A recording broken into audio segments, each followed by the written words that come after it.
Okay, real quick, I'm going to show you how to make an envelope. You will get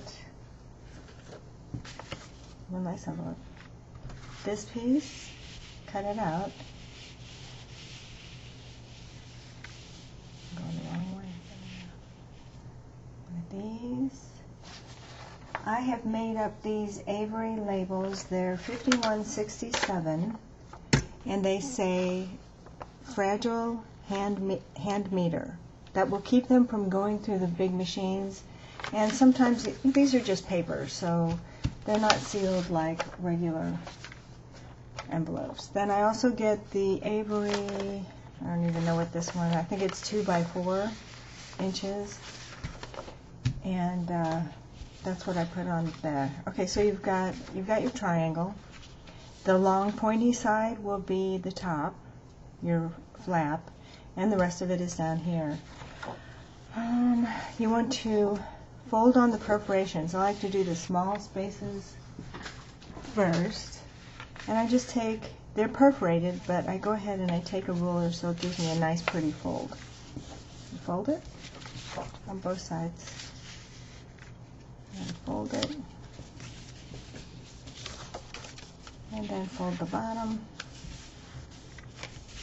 and there's your top one.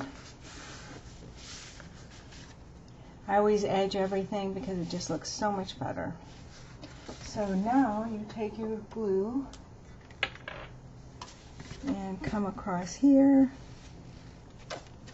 and here on the bottom, and I just go like that so I can see how much, if you can't see it real well, but there's a line of glue across the bottom so you know just how much to put on. And that will fill that in.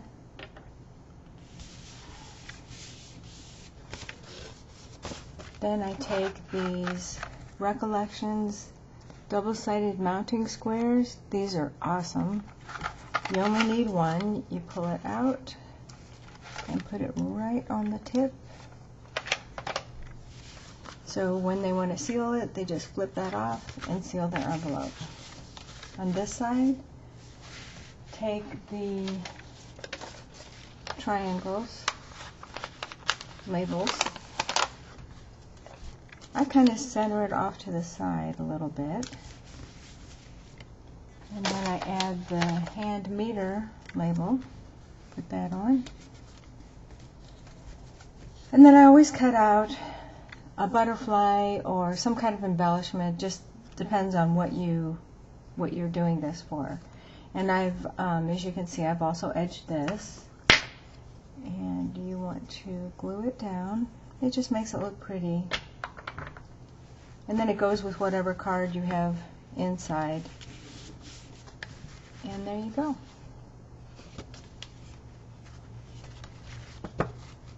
Perfect. Thank you.